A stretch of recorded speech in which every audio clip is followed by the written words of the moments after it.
Le bonheur, il est immense, le plaisir intense pour vous retrouver pour une énième édition, bien sûr, de l'émission 90 minutes des Lonato. Je m'en vais tout de suite vous présenter nos invités sur ce plateau. On commence avec Robert Edor de la rédaction sport de New World. Bonsoir et bienvenue. Merci. Sur ce plateau. Bonsoir Angelo. En pleine forme. Bonsoir à tous, ça va? Ça roule? Oui, ça va. Vous êtes prêts pour les 90 minutes Ah ouais. top chrono? On est endurant. On est endurant, ça fait du bien.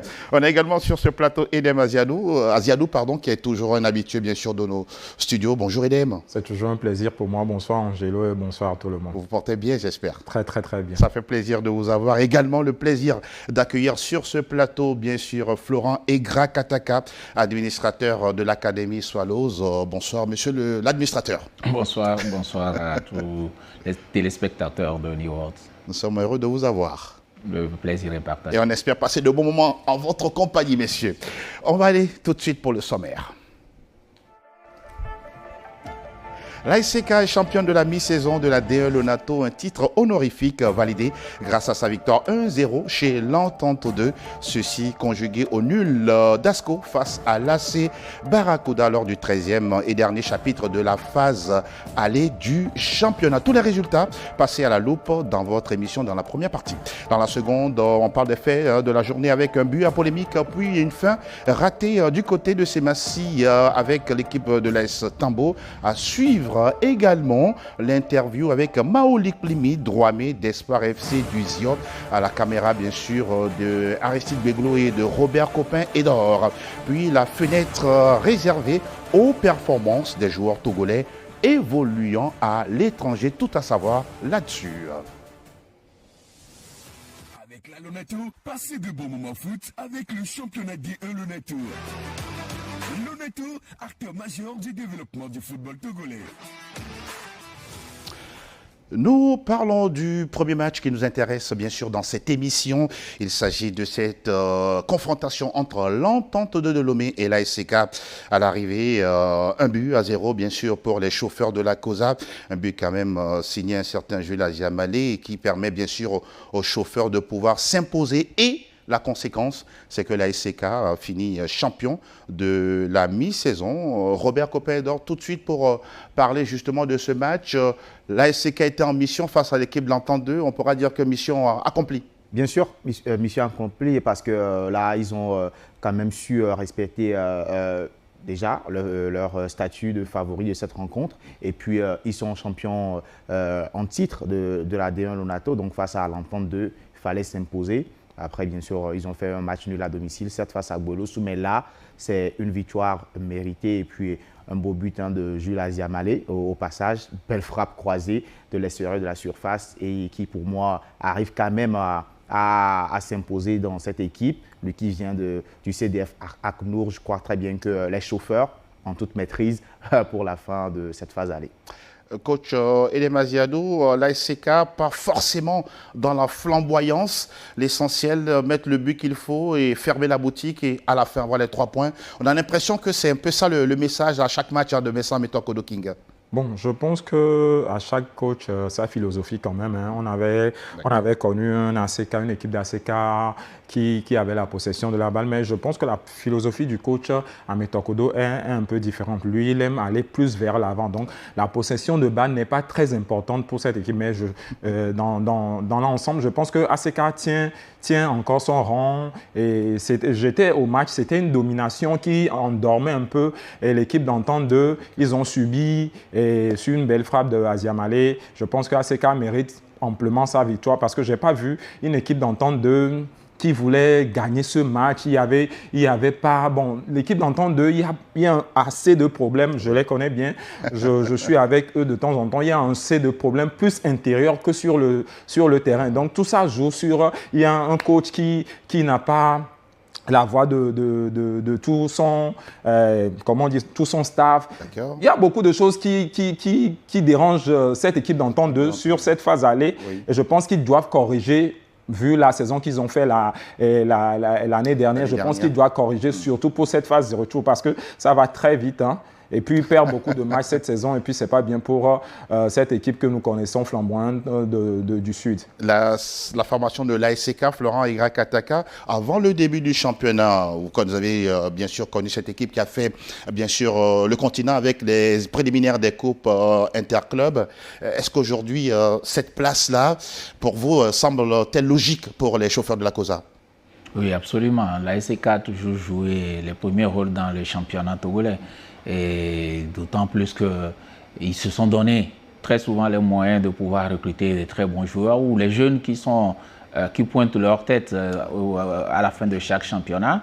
Et c'est une équipe souvent ambitieuse. C'est une équipe aussi qui, je ne sais pas s'il y a ce classement, mais je pense que si on veut voir le budget des équipes dans notre championnat, la SK, en tout cas, je suis sûr que peut occuper soit la première ou la deuxième place. Donc, ce qui est quand même, ça a un lien directement avec la performance. Pourquoi? Parce que effectivement, vous mettez les joueurs bien. Il y a l'aspect aussi des primes, il y a l'aspect encadrement, il y a l'aspect le déplacement, comment vous vous déplacez, dans quelles conditions, etc. Je crois que tous ces ingrédients réunis font de la SK une équipe assez favorite, oui. Et le même duel qu'on a souvent, comme on dirait les duels de la ville de Manchester City et Manchester United, donc ASCO ASK, nous allons sûrement retrouver encore ça cette année. J'ai envie de vous tirer un peu les poils du nez. Il y a dans cette équipe de l'ASK un de vos anciens pensionnaires, Arnaud Comlavie. Vous suivez de près ses prestations, même si, oui, il n'est plus forcément sous votre coupole. Oui, absolument.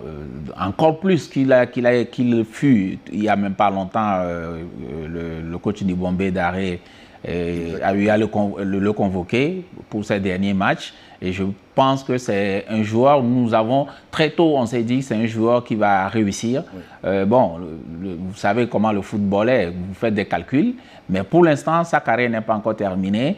Il est toujours flamboyant, il est toujours percutant. C'est un joueur qui aime prendre de la profondeur, comme d'ailleurs le coach Amitokoro aime bien cela.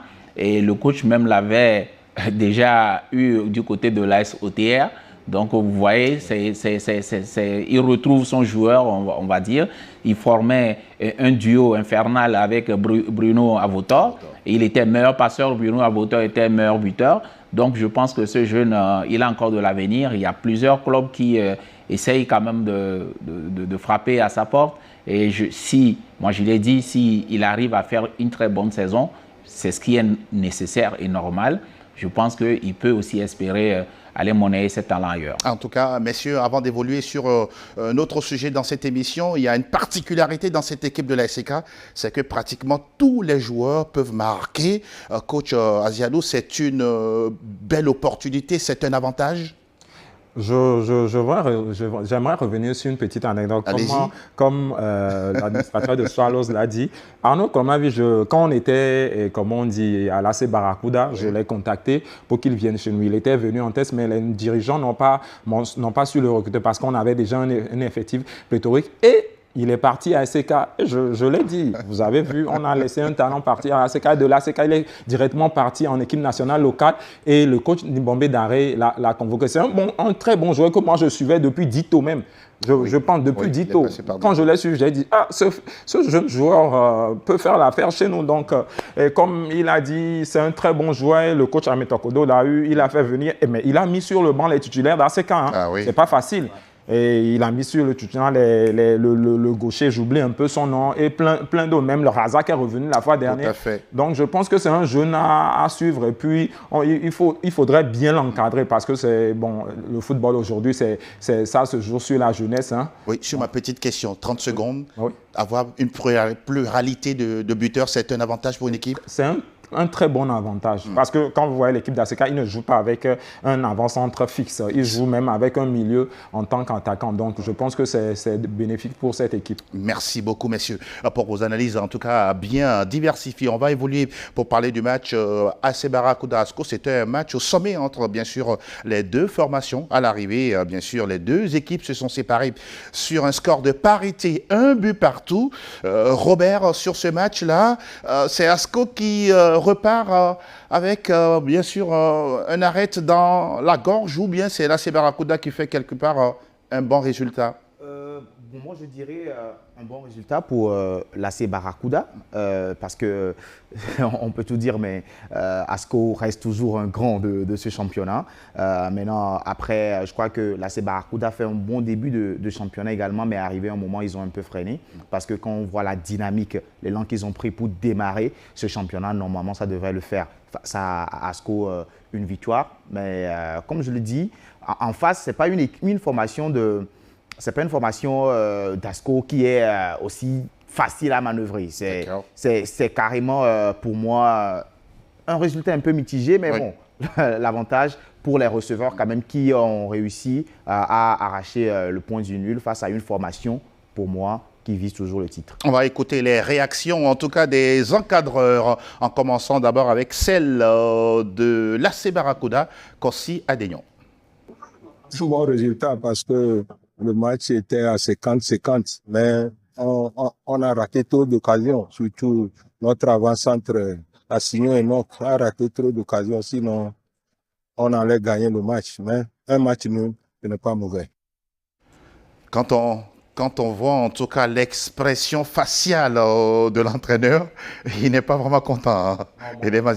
C'est une fausse analyse qu'il a fait. Hein. Moi, j'étais bien au match. Il ne peut pas dire que la CBA, ils ont fait 50% sur ce match. Hein. Je pense que de la première jusqu'à la dernière minute, Asco a dominé ce match. Mais Asco n'a pas su concrétiser le peu d'occasions qu'ils ont eu. Quand vous voyez, bon, comme tu l'as dit, Barracuda s'en sort avec un match nul, hein, et c'est bénéfique pour eux, surtout à la maison face à l'Ogre Asco. Asco a eu des occasions, mais vous savez quoi, les joueurs, ce qu'on reproche aux joueurs africains, c'est la concentration et le sérieux. D'accord. Parce que quand vous voyez sur la... Ça a manqué dans ce match? Oui, ça a manqué. Il y avait un deuxième but, clairement, qu'Asco devait manquer. Le joueur voulait dribbler tout le monde. Même le coach Amani l'a dit, je pense, en conférence de presse après, il voulait dribbler tout le monde. Mais ce n'est pas normal. Parce que les 3 points, c'est vraiment important dans ce championnat marathon. Donc, je pense que l'AC Barracuda a su profiter de la non-concentration de cette équipe d'Asco qui méritait, selon moi, amplement cette victoire. Sinon, sur l'analyse du coach Adenion, moi, je ne suis pas d'accord à 100%. Réaction tout de suite rapidement, avant d'écouter Lambert. Moi, je crois que je vais abonder dans le même sens que lui, mais je veux renchérir ses propos. Il parle d'efficacité devant le but. Je crois que Asco n'a pas su trouver des vrais tueurs. Si on va dans les années antérieures, on peut citer Moutalabou, on peut citer Justin Yéré, qui a une efficacité extraordinaire devant les buts. Donc, je crois que c'est plus dans ce secteur-là qu'il va falloir travailler dans ce mercato pour pouvoir revenir en force dans la phase retour. On va écouter justement Lambert Amani, l'encadreur principal des Condonats. Je pense que sur l'ensemble du match, on avait mieux à faire. Quand vous menez 1-0, il faut continuer à jouer. Voilà, on s'est mis en mode gestion, on fait 50 passes, ça arrivait dans le camp de l'adversaire et puis il y avait des occasions pour vous mettre ce deuxième but-là. Après, on peut dire hors-jeu, pas hors-jeu. C'est nous seuls qui nous sommes mis en difficulté, voilà. C'est assez clair, hein. C'est un nul sans vraiment convaincre dans le jeu d'Asco de Cara à l'arrivée. Normalement, c'est une équipe joueuse, contrairement, je pense, en opposition au jeu de la SK. Je pense que c'est un coach qui aime jouer, qui aime conserver la balle. Le problème, il est un peu plus global ou général que ça. Il y a déjà, depuis quelques années, si vous vous rappelez, les meilleurs buteurs des championnats de première division, c'est à peine qu'ils dépassent 10 buts. Et c'est une panne, on va dire, nationale. On a très peu de joueurs prolifiques du côté donc, de marquer des buts. Et vous savez aussi que notre football n'est pas un football aussi assez offensif. Tout le monde cherche à conserver d'abord et voir est-ce que par contre-attaque ou comment on peut faire au moins pour glaner. Et vous voyez souvent des scores, il n'y a pas souvent de score pleu. C'est 1-0, c'est 2-1, c'est 1-1. Donc, le problème est déjà global. Maintenant, ensuite, Asco. Oui. Et même avec toutes les autres équipes, je pense qu'on a une difficulté du point de vue de l'organisation technique donc des équipes, des staffs. Le mode de recrutement de nos équipes, ça ne va pas. Parce qu'il y a très peu d'équipes qui ont une vraie cellule de recrutement. Et on prend saison par saison. Et quand un jeune se révèle, on le récupère en même temps. Est-ce qu'il rentre vraiment dans le schéma? je me pose vraiment des questions. Est-ce qu'il y a un projet autour même des joueurs qu'on recrute? Je me pose des questions. Et donc, il faut un peu du temps pour qu'il y ait de l'automatisme. Ce sont ces automatismes-là qui feront que, bon, très facilement, à chaque fois, on peut concrétiser donc, des différentes phases de jeu comme Asco aime bien le faire. On rappelle que dans cet effectif d'Asco, hein, on a des joueurs comme Souleymane Koulibaly ou encore le joueur camerounais Dipanda qui est arrivé. Mais c'est vraiment compliqué pour eux de marquer à chaque match. Problème d'effectif, on ne saura le dire. Mais en tout cas, la phase retour semble être intéressante à suivre de la part justement des Condona. On va parler du match entre l'Étoile filante et Espoir FC du Zio. À ce niveau-là, l'Étoile a tout fait en tout cas pour avoir les 3 points du match en gagnant 1-0. La curiosité, messieurs, c'est que c'est Faras Chamou. Il était buteur lors de la première journée du championnat pour l'Étoile filante. Il boucle également la phase aller avec un but. Vous avez un tel joueur dans votre effectif. Qu'est-ce qu'il peut représenter pour vous? C'est un atout pour l'équipe. Je pense que l'Étoile filante est dans une phase ascendante avec leur victoire à chaque match parce que le coach Agbessi, il a un très bon effectif, mais c'est l'agencement des 11 rentrants qui posait un peu problème. Mais je pense que sur ces 2-3 derniers matchs, il a su maintenant avoir un 11 titulaire. Je pense qu'avec ce jeune aussi qui essaie de marquer, qui essaie de faire du bon travail, je pense que c'est bénéfique pour cette équipe de l'Étoile filante. Vivement la phase retour, mais je pense...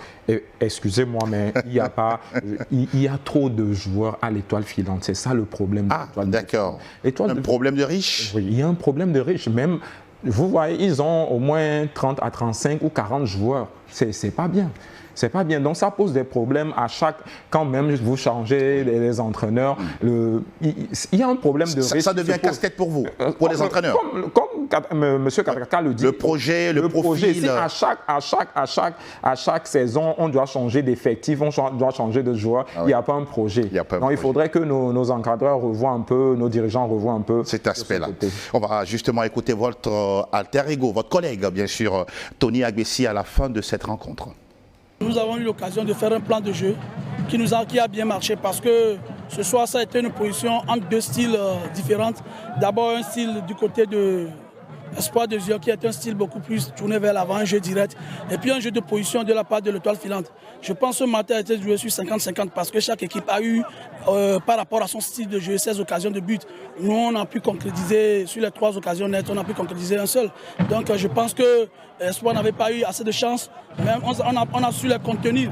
Et maintenant, en seconde mi-temps, on s'est dit, comme ils viennent sur nous, comme ils se sont lâchés sur nous parce qu'ils n'avaient plus rien à perdre, il fallait procéder par un bloc bas et puis procéder par de contre-attaques. Sur les contre-attaques aussi, nous avons eu 2 comptes qu'on n'a pas pu exploiter. Bon, dans l'ensemble, je pense que c'est un match que nous avons joué que par rapport au résultat, l'Étoile filante méritait de gagner ce match-là. Ah, c'est clair tout ce qu'il dit, un plan de jeu, stratégie et à l'arrivée, un succès mérité. Un succès mérité, il fait une très belle analyse, Tony Agbessi. Il parle des thèmes techniques qui sont très importants, le 50-50 déjà. Oui. Et puis le facteur chance. J'étais au terrain, je crois que Étoile filante a marqué dans cet temps fort. Ils ont eu une bonne première mi-temps, concrétisée déjà par le but Francis Chamou, oui, qui est une étoile montante du football togolais. Et puis après, Espoir de Zio, autant pour moi, n'a pas eu de chance parce qu'il trouve un poteau, après sur une frappe repoussée par le gardien, et puis après le plan de jeu mis en place à travers les jeux en transition et en contre, bien sûr, a permis à Faras, qui a trouvé une deuxième occasion vers la fin, mais n'a pas su concrétiser. Donc, ils s'en sortent victorieuse, l'Étoile filante, et je crois que dans l'ensemble, ça vient succéder une deuxième victoire de rang, parce qu'ils ont gagné à Tambo, 2-0, grâce à un doublé de Faras, Francis Chamou. Donc, je crois que ça lui fait 3 buts en 2 matchs. Oui, c'est une bonne pépite.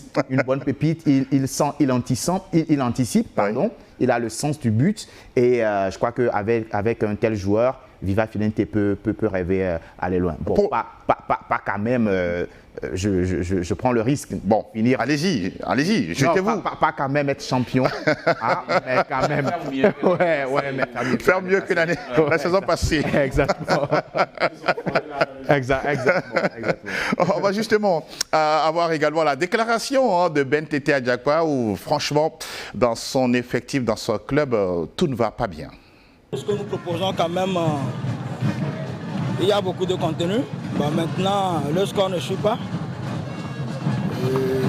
c'est en ce thème que peut-être on dira que le main n'est pas bon pour nous.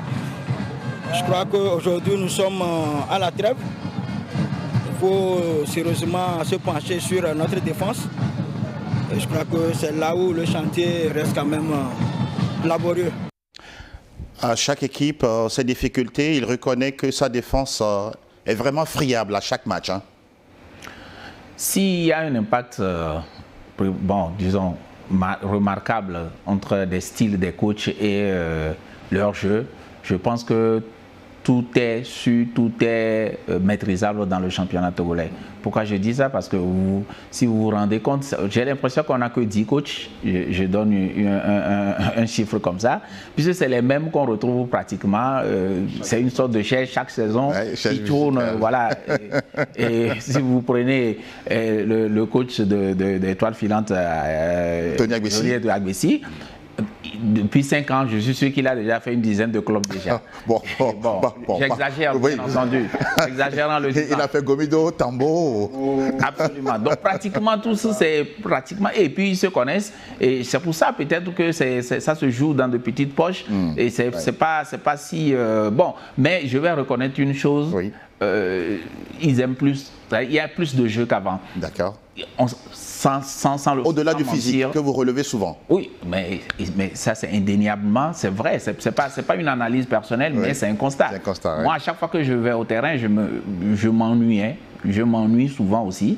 Et je n'ai pas envie, je ne me dis pas forcément qu'on va avoir un jeu à l'européenne ou bien comme on le voit dans les championnats majeurs. Mais quand même, j'ai envie qu'on voit beaucoup plus de combinaisons de jeux. Vous savez, il y a une chose très prépondérante, je vais terminer là-dessus. Allez-y. C'est la valorisation du joueur. Parce qu'il y a le jeu que propose le coach, permet aux joueurs aussi d'être visibles. Parce qu'il y a certains jeux, le joueur peut être bon. Nous crions que nous disons que nous n'avons pas assez de possibilités pour transférer nos joueurs, qu'il n'y a pas de visibilité sur notre championnat. Pour que cela puisse arriver, il faut que le jeu soit alléchant. Il faut que quand quelqu'un se promène, un agent ou une personne qui est de promenade, qui dit je vais aller suivre un match, il faut qu'il dise qu'il y a du contenu. En quoi faisant pour ce joueur concrètement? Quand vous parlez de valoriser le joueur? C'est-à-dire que proposer un système, d'abord il y a une philosophie de jeu. Okay. La philosophie de jeu est liée à l'ADN, à l'identité du club. D'accord. Donc on veut le sentir, on doit savoir que, ok, cette équipe-là, vous savez, Bayern, ça ne ment pas. Oui. C'est pour ça que quand Bayern a pris Guardiola, d'accord. Mais il gagnait, mais les Allemands ou bien les supporters ne se sentaient pas. Ils disent, c'est pas nous, c'est pas nous. D'accord. Ce n'est pas nous, on gagne, c'est clair. C'est clair. Ok, ici je ne vais pas exagérer en disant qu'il nous faut ça absolument, mais quand même il faut une certaine identité. Une philosophie. Ensuite, maintenant, vous avez le coach qui vient, qui imprime d'une certaine manière avec... Donc, l'autre a parlé d'un plan. Le plan de jeu, c'est pour chaque match. Mais après cette philosophie-là, il y a des principes de jeu. Chaque équipe doit avoir ses principes de jeu. Et le joueur, maintenant, est un pion. Et lorsque vous arrivez, lorsque c'est clair comme ça, quand un agent arrive, ils savent lire. Ils savent en même temps dans quoi nous sommes. Et en ce moment, il peut évaluer le joueur comme il se doit. Dans un système, quand on parle de football direct, dans ce système-là, vous ne pouvez pas évaluer le joueur. Parce que la plupart du temps, il y a très peu de combinaisons, très peu de passes. On balance tout de suite devant et c'est la vitesse et le physique qui marche. Donc, je pense que c'est prépondérant que nos coachs savent, et surtout quand on est en train de rentrer dans cette professionnalisation, qui doit amener à ce que la première valeur marchande ou bien le patrimoine de l'équipe doit être le joueur que vous possédez. Vous devez le valoriser à travers le jeu que vous fournissez, ce qui va permettre à ce qu'il soit beaucoup plus visible et qu'il puisse montrer toute la panoplie qu'il a sur le plan technique, tactique et même mental pour pouvoir donc intégrer les effectifs professionnels. La preuve, en tout cas, les joueurs, dès qu'ils quittent les clubs, ce sont de véritables monnaies, entre guillemets, d'échange, en tout cas, en même temps d'identité et d'image pour ces clubs-là.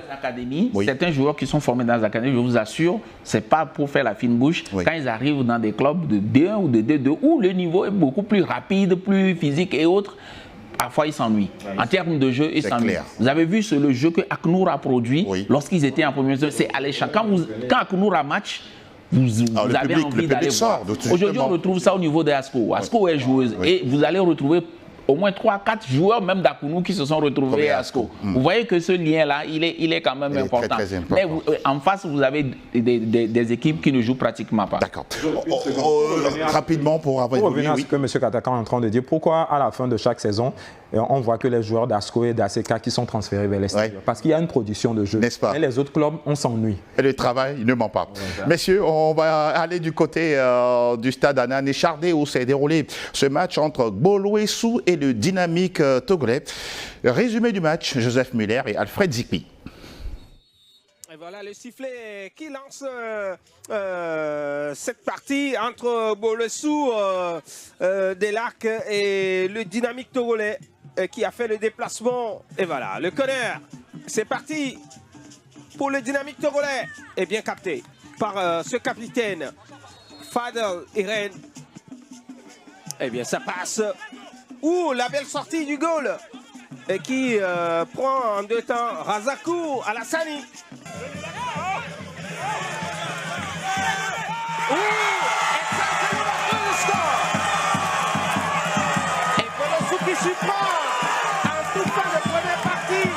C'est magnifique, c'est bien joué, bien coordonné, belle combinaison entre les 2 joueurs. Et là, le joueur, Sama dans la foulée qui marque voilà, son 4e but au cours de cette saison. Vraiment, c'est magnifique. Là, le gardien ne peut rien faire. Il faut faire plus avec du pressing haut côté Dito. Il faut se montrer réaliste devant le but et surtout prendre des risques pour ne pas dire il faut aller chercher une interprétation.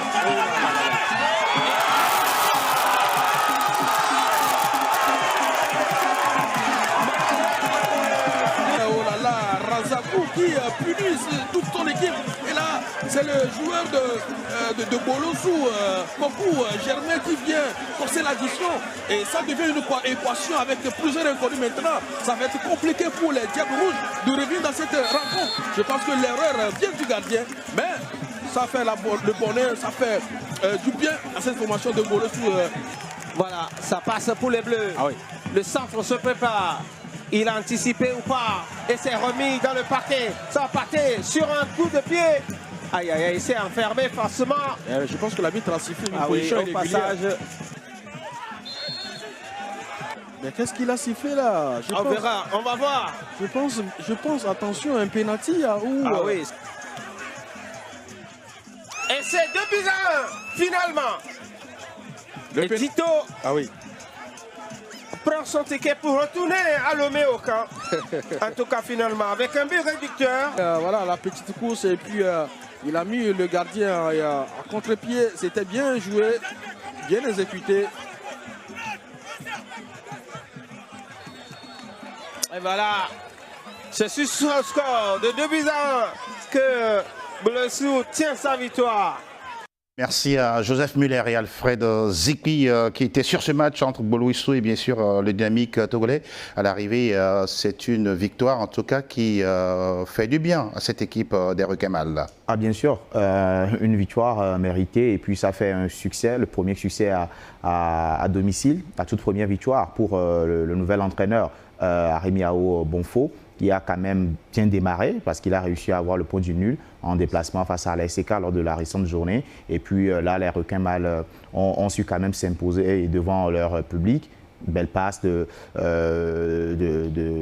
Messan, Victor Messan, merci.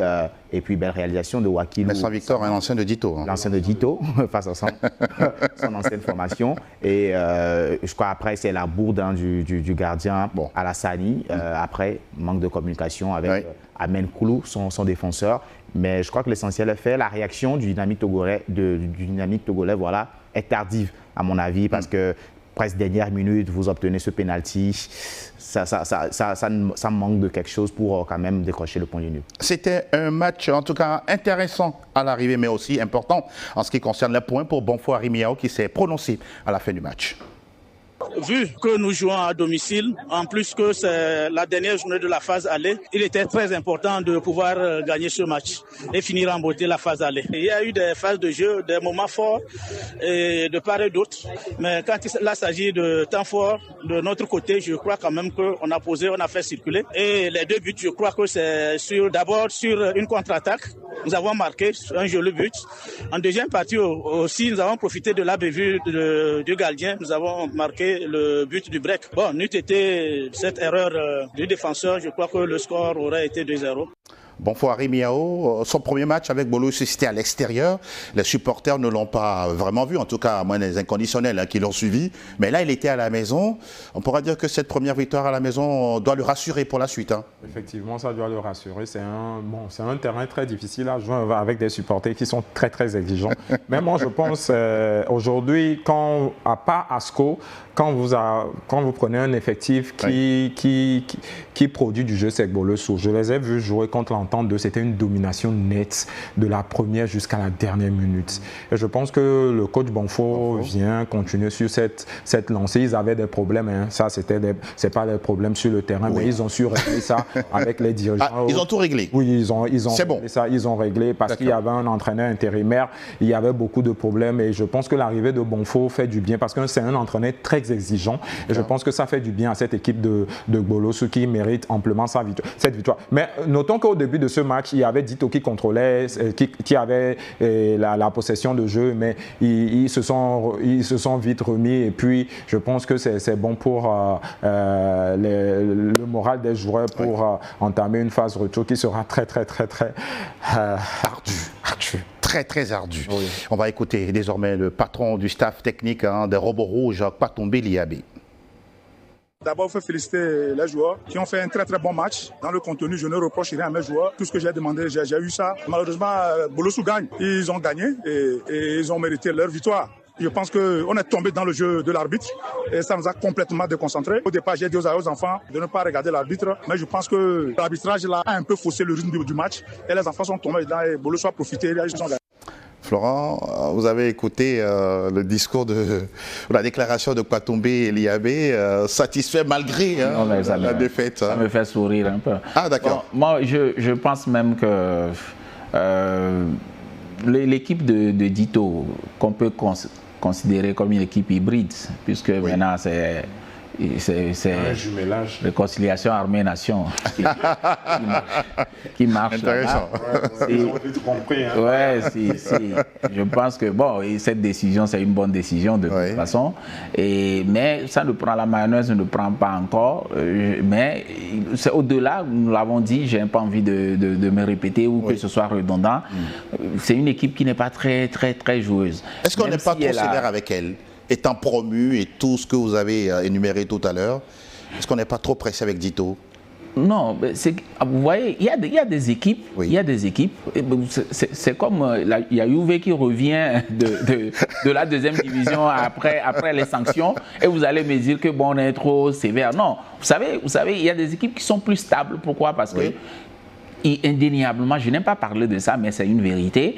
Les moyens que vous mettez permettent à l'équipe d'être beaucoup plus stable.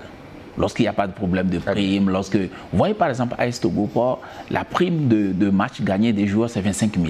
Oui. C'est motivant, ça donne envie. Et il y a des équipes à côté qui n'arrivent pas à satisfaire les joueurs sur ce plan-là. C'est comme vous demandez à quelqu'un qui n'a pas mangé d'aller faire des efforts. En tout cas, je parle souvent extra-sportif, parce que les coachs et puis les journalistes sont là pour rentrer beaucoup plus dans l'autre côté. Mais l'extra, nous sommes hors du terrain et je pense que ça a un lien qu'on ne peut pas... Avec la performance. Avec la performance, il y a un vrai lien avec ça.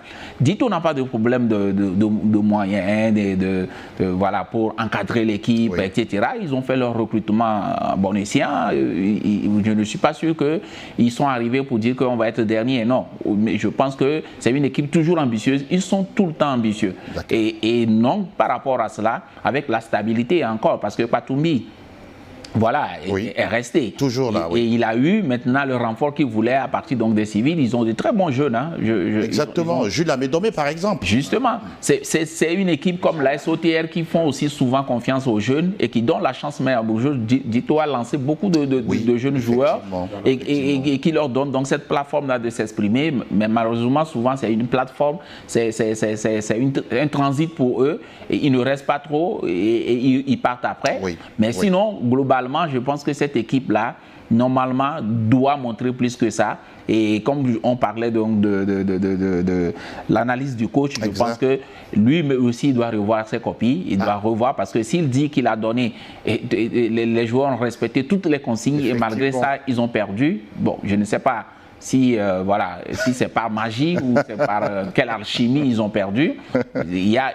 Nos coachs aussi doivent revoir leur copie et utiliser les joueurs qu'ils ont sous leurs mains comme il se doit pour quelques victoires. En tout cas, le Dynamique togolais qui continue son parcours dans ce championnat. On rappelle que oui, ils sont promus avec l'équipe de Semassi de Sokodé. Et on va parler de ce match-là également qui comptait pour le 13e et dernier acte de la phase aller. Il s'agit de ce match entre l'AS Bina et l'AS OTR, deux équipes également qui ne sont pas en très grande forme. À l'arrivée, ce score d'un but partout. Coach Asiadou, voilà aussi deux équipes qui sont en train de souffrir, même si l'AS OTR a beaucoup plus de points au compteur que l'AS Bina. Effectivement, ces deux équipes sont en train de souffrir, mais moi je tiens à dire quelque chose à nos dirigeants. Ce championnat, c'est un championnat marathon. On ne peut pas jouer un championnat marathon avec des jeunes qui n'ont jamais fait la première division. C'est le cas de la SOTR? C'est le cas de la SOTR. Et ils en paient le prix? Ils ont laissé partir tous les cadres. Je pense que monsieur Katakal a dit merci beaucoup. À cause de quoi? Parce qu'on veut diminuer les salaires, on veut diminuer les primes. Mais quand vous avez un joueur comme Seonou Eli, qui par exemple, la prime de signature, par exemple, est à 2 millions. La saison prochaine, tu lui dis que non, il y a des problèmes. Là, la SOTR, que je veux diminuer la prime à 1 million. Et si on ne lit pas, vous avez vu tous les départs qu'on a eu dans cet effectif de la CDF. Mais ça ne peut pas. Ça peut pas. Il faut. Asco l'a fait. Il y a eu les cadres qui sont partis. Oui. Mais il y a eu un noyau. Il y a Jessie, il y a Sama, il y a Farita, Tchademou. Il y a un noyau. Oui. Et puis ils l'ont jumelé avec les jeunes. Mais quand tu laisses partir tous ces cadres et tu veux un résultat, c'est impossible. Parce que c'est un championnat marathon. On joue. Des fois, on joue dimanche et mercredi. Les jeunes ne peuvent pas tenir. Quand tu joues aujourd'hui à Lomé et tu voyages, le match prochain sur Kara, tu reviens jouer, tu voyages sur Sokodé, c'est pas facile pour les joueurs. Donc, je pense que il faut mettre les moyens. Pour le football, c'est les moyens. On l'a vu par exemple, quand la CAN qui s'est jouée. Les équipes qui mettent les moyens, ça réussit toujours. Aujourd'hui, on ne va plus dire que le Mozambique peut gagner le Sénégal. Non. Ça, c'est quand on met les moyens dans le football, c'est très important. Je prends l'exemple, excusez-moi, de l'espoir de Zior. Oui. Mais le coach Ben est en train de souffrir. Je vous le dis en vérité. Mais c'est un très bon coach. C'est un très bon coach. Mais quand il n'y a pas les salaires qui ne suivent pas, et plein de choses, comment on peut demander à quelqu'un qui n'a pas mangé d'aller faire les efforts? Quand vous prenez l'exemple de l'AC Barracuda, le 5, peut-être chaque 5, ça tombe. Oui. Mais les joueurs sont motivés. La prime de match qui a 25 000 à la maison, à l'extérieur, tout ça là, c'est motivant. Tout est lié. C'est lié. Donc, le problème de l'AS Bina et de l'AS TR, ce sont les mêmes problèmes. Bon, je pense que le sapeur-pompier est arrivé à l'AS Bina pour remonter. Je pense qu'il fera un bon travail pour la phase retour. On va écouter, vous allez garder le fil de votre pensée, on va écouter le sapeur-pompier, Guillaume, mais ce n'est pas sa fonction. Théophile Bola, qui est à la tête de l'AS Bina pour son analyse de match. Oui, à l'entame du match déjà, on était perturbés parce que je pense que mes joueurs ont confondu concentration et émotion pour chercher à gagner ces matchs. Ils ont tremblé les 20 premières minutes. On a cherché à recadrer l'équipe. Après l'égalisation, on a maintenu le cap jusqu'à changer, revenir sur 2 attaquants. Mais on trouvait ces bons attaquants qui vont fixer. Ça jouait un peu contre nous. Je veux dire encore une fois, on a fait l'essentiel. Question de pression qui n'a pas été bien entretenue, il le reconnaît. Oui. Mais je pense que tout est lié. C'est quoi l'ingrédient pour une bonne équipe, pour avoir une bonne équipe, une équipe qui gagne? C'est avoir des joueurs qui ont envie de mouiller le maillot pour leur équipe. Et pour avoir ces joueurs-là, oui, il faut au minimum, 50% de l'équipe doivent être formés au club. Vous savez que la plupart de ces clubs-là, ils n'ont pas formé ces joueurs-là. Donc les pas d'équipe réserve d'ailleurs. Il n'y a pratiquement personne qui a été formé dans le club ou qui fait 2-3 ans. Parce que aussi, il y a une autre équation. Les joueurs aussi n'ont plus envie peut-être ça va changer bientôt avec la professionnalisation, de signer 3 ans, 4 ans. Oui. Parce que quand il signe 3 ans, 4 ans, lorsqu'il trouve un club meilleur ou quelqu'un qui lui propose un projet, plus chose, les clubs n'aiment pas libérer, ils ne veulent pas libérer. Donc il y a tellement d'équations à ce niveau. Le projet, il est important. Qu'est-ce qui fait qu'un joueur, un très bon joueur de bonne facture, va aller à AS Bina, puisque nous parlons de l'AS Bina. Exactement. Le milieu de l'AS Bina, d'abord, il va aller habiter où? Il va aller habiter, excusez-moi, je ne dis pas qu'à Pagouda, on ne peut pas aller. Non, c'est parce que vous connaissez très bien, bien sûr, l'environnement. Bien sûr, c'est souvent compliqué. Oui. Il y a des joueurs qui sont obligés de vivre à Kara et pour aller jouer là-bas. Mais au-delà, il faut maintenant que ce club utilise ces paramètres-là et sache quel discours il faut avoir envers les joueurs. C'est très important. Maintenant, par rapport à le fait de pouvoir se dépasser, se transcender, c'est justement avoir cette envie, une réelle envie de tout faire pour que ce club-là puisse tirer son épingle du jeu. Ça manque à beaucoup de nos joueurs et je pense que ces clubs-là, Espoir, AS Bina et quelques clubs qui ont vraiment des difficultés de stabilité, etc. autour donc, du projet, ils n'arrivent pas à s'en sortir. Et avec votre attention, on va désormais écouter également le coach, en tout cas il fait partie du staff de l'ASOTR, Nouroudine Amedo, qui également s'est prononcé à la fin du match. Bon, à défaut de ce qu'on aime, on se contente de ce qu'on a. Normalement, on est venu ici avec l'idée de remporter les 3 points. Mais en déplacement, un match nul aussi, bon, ça nous fait du bien quand même. Simplement, un nul qui leur convient, le d'une défaite qui serait encore beaucoup plus regrettable. Ah bien sûr, il n'a pas le choix. Et puis, comme il le veut, comme il le dit, il a fait avec ses mêmes moyens. Donc, voilà, à défaut de ce qu'on cherche, on se contente de ce qu'on a. Donc voilà, le problème est bien là. Pas de profondeur de banc, pas les moyens, donc on n'a pas le choix. On est face à la réalité, donc il faut éviter le pire. Et le pire, c'est qu'on empêche que le navire ne coule. Donc là, avec ça, un match nul, bon. On prend ça comme ça. On prend ça comme ça.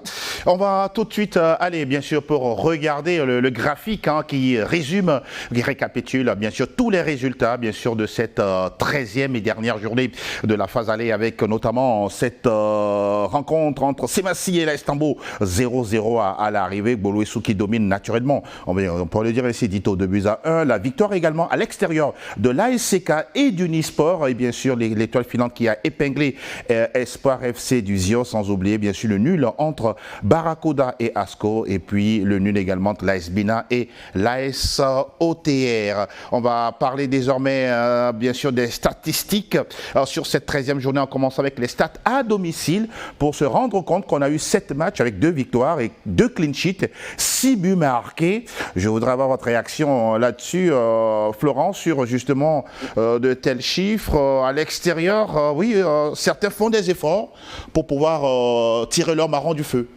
Ah ouais, bon, déjà, aucune équipe n'a marqué 3 buts. Vous voyez, ils sont très stériles, nos attaquants. Et même le total de buts marqués, déjà, ça en dit mot. Et effectivement, vous voyez, dans ce type de championnat, on dit souvent que c'est à domicile qu'il faut faire le plein de points. Faire le plein de points. Mais bon, vous voyez, des équipes qui voyagent bien, vous avez ASK, vous avez Asco qui savent voyager et qui jouent partout comme si c'est chez eux. Donc je pense que, bon, qu'est-ce qu'il y a à dire de plus? C'est toutes les analyses que nous avons faites depuis le début. Bon, ça voilà, ça se concrétise à travers donc, ce tableau-là, ces indicateurs, si on ose dire. Autre chiffre également à voir, on en parlait tout à l'heure d'omission, on va voir ce qui se passe à l'extérieur avec justement pratiquement le même scénario. Voilà. On voit les chiffres qui se ressemblent, mais mine de rien, oui, apparemment, on le disait tantôt, chaque journée, c'est rare de voir au-delà de 15 buts. Oui, c'est aussi ça, le défi pour, entre guillemets, la phase retour. Bien sûr, l'efficacité devant les buts, je crois que c'est un réel problème à régler, une équation à résoudre, bien entendu, parce que la dernière journée où il y a eu 15 buts, je crois que c'est la 12e journée. Oui, il y a eu 15 buts. 15 buts dans la 12e journée. C'est le meilleur total. Le meilleur total. En 7 matchs. En 7 matchs. C'est 2 minutes par match. C'est peu. Quand on parle souvent de la première division, on peut comparer à d'autres pays, c'est pas vraiment ça. Donc, pas avec le même environnement, s'il vous plaît. Bon, ça, je suis d'accord. Merci beaucoup. Par contre, on pousse plus les attaquants et les équipes à faire plus. Oui. Moi, je tiens quand même à tirer un coup de chapeau à Unisport qui quand même arrive, pour moi, c'est le coup de cœur à l'issue de cette phase aller. Unisport, en tout cas, sur la phase aller, a marqué 12 buts. Mais s'il vous plaît, messieurs, on a encaissé 10. C'est un peu trop, en tout cas, pour une équipe, c'est vrai, classée 3e par rapport, bien sûr, au classement. On rappelle que l'ASK a marqué 20 buts, on a encaissé 6. 14 buts marqués pour Asco, on a encaissé 6 également. L'AC Barracuda qui a eu inscrit 12 buts et on a pris 7. Bon, voilà un peu quelques chiffres que nous avons sur cette phase aller. Oui, on n'a pas un graphique le concernant, mais un petit mot sur le meilleur buteur sur la phase aller. Au Robodi Arissou, on parle de 7 buts sur 13 matchs. Bon, pas bon, encourageant, peut mieux faire ou comment? C'est pas mal. Je pense que c'est pas mal. D'accord. S'il continue, ça veut dire qu'il sera à 15 buts à la fin de la saison. Si c'est au même rythme. 15 buts, je pense que ça dépasse le meilleur buteur de la saison passée. Oui, déjà. Exactement. Je pense que c'est un joueur qui a un problème avec le Semassi actuellement. Est-ce qu'il va jouer la phase retour pour arriver à ses 15 buts? Il y a une interrogation là-dessus. Avoto qui a marqué, je pense, 17 buts sur une saison ici. Il y a un problème au Togo. J'ai vu sur un statut la fois dernière, quelqu'un a écrit « Je veux des attaquants pour la première division togolaise ». Moi, je lui ai répondu « Tu vas trouver ça où ?» Monsieur Kateka l'a dit. À part le jeune Sama que moi j'ai déjà vu jouer, un jeune à suivre à l'AS Bolesou et Faraz de l'Étoile Filante, je pense que c'est les deux qui se démarquent actuellement. Arissou, c'est pas un attaquant, c'est un joueur sur le flanc. Donc, comment on dit, le coach Oli Fadé l'a positionné pour le remettre parce qu'il était blessé. Mais on a un problème criant au Togo, il n'y a plus d'attaquants. Donc, je pense que les centres de formation doivent jouer sur ça pour nous former, pour la formation, surtout sur ce côté, parce qu'on en a besoin. Même en équipe nationale, ça manque. Donc, quand on voit dans les matchs, à chaque match, on a un but marqué et 2 buts marqués, c'est très poussif. C'est pas bon pour ce championnat.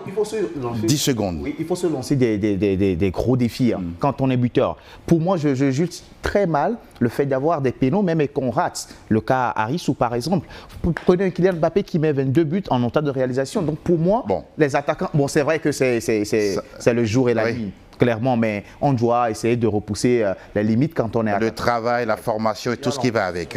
Exactement. Messieurs, on va découvrir ensemble, bien sûr, l'intitulé du classement avec, bien sûr, l'ASK qui termine champion de la mi-saison avec 30 points, 2 unités de plus que Asco de Kara, l'AC Barracuda qui arrive en 3e position, Unisport également qui, on rappelle en tout cas, qui l'Unisport normalement est 3e avec la confrontation directe où Unisport a battu l'AC Barracuda lors de la phase aller. L'Étoile Filante suit en 5e position. Les autres équipes, Boloessou, Dito, Semassi, Entente de l'AS Tambo, Espoir FC du Jeu et puis l'AS OTR sont toujours dans le wagon du maintien. Et puis la zone rouge occupée par Gomido de Palimé et la formation de l'AS Bina.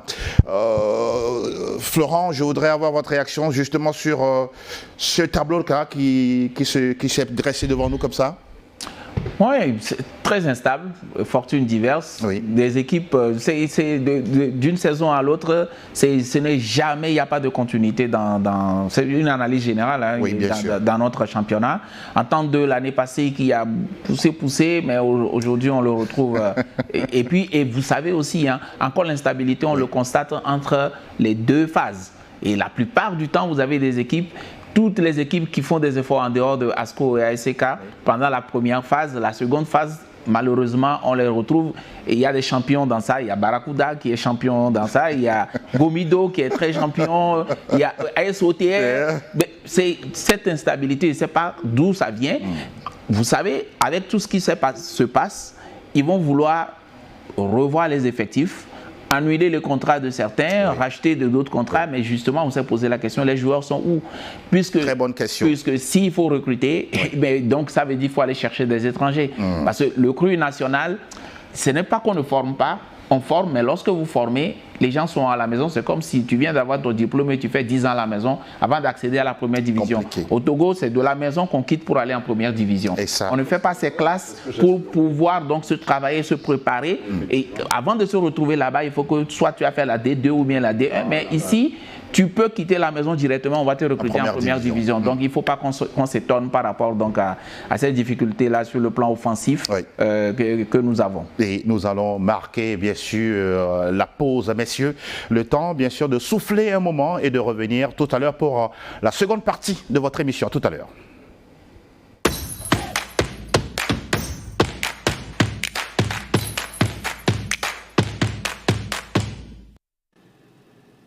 Communiqué de la LONATO. La Direction générale de la Loterie nationale togolaise porte à la connaissance de la population en général et des parieurs en particulier qu'il lui a été donné de constater que certaines personnes se réclamant de son personnel proposent à travers des messages qu'ils diffusent sur les réseaux sociaux de fournir des numéros gagnants pour des tirages de loto. Dans leur mode opératoire, pour tromper la vigilance des parieurs, ces personnes n'hésitent pas à afficher des tickets gagnants falsifiés, des numéros de téléphone et des supposées pièces d'identité des organisateurs. Ces agissements constituent de la pure arnaque. La Loterie nationale togolaise informe les parieurs et la population qu'elle ne propose pas et n'a jamais eu à proposer de numéros gagnants à l'endroit des parieurs. Le choix des numéros sur lesquels prendre les paris reste personnel aux parieurs. La LONATO décline toute responsabilité devant ces faits qui sont de la pure et simple escroquerie. À cet effet, la LONATO invite les parieurs et la population à une plus grande vigilance pour ne pas tomber dans le piège des arnaqueurs. Les recherches sont en cours pour identifier les auteurs de ces actes qui seront soumis à la rigueur de la loi. La Direction générale. Du spectacle, des duels, de la passion, des joueurs talentueux qui ne demandent qu'à grandir, des stades et des supporters de rêve. Le rendez-vous de l'élite du football togolais, la DE LONATO, saison 2025-2026, c'est en exclusivité sur New World Sport 5 et New World Mix.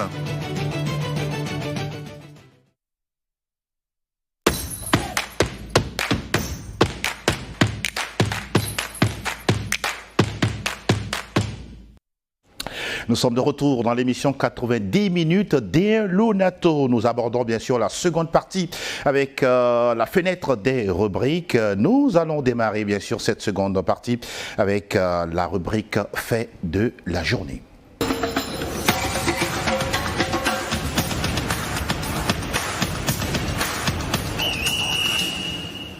Justement sur cette première rubrique fait de la journée, direction Sokodé où s'est déroulé ce match entre Semassi Local et l'AS Tambo. Et voilà ce match en tout cas sur une action qui était jouée sur un coup de pied arrêté, un but marqué. On a vu les joueurs de Semassi célébrer, mais juste avant bien sûr il y a le drapelet qui s'est levé par l'assistant bien sûr de l'officiel de match pour signaler une position de hors-jeu. On va regarder justement l'image et de voir s'il y a but ou pas but.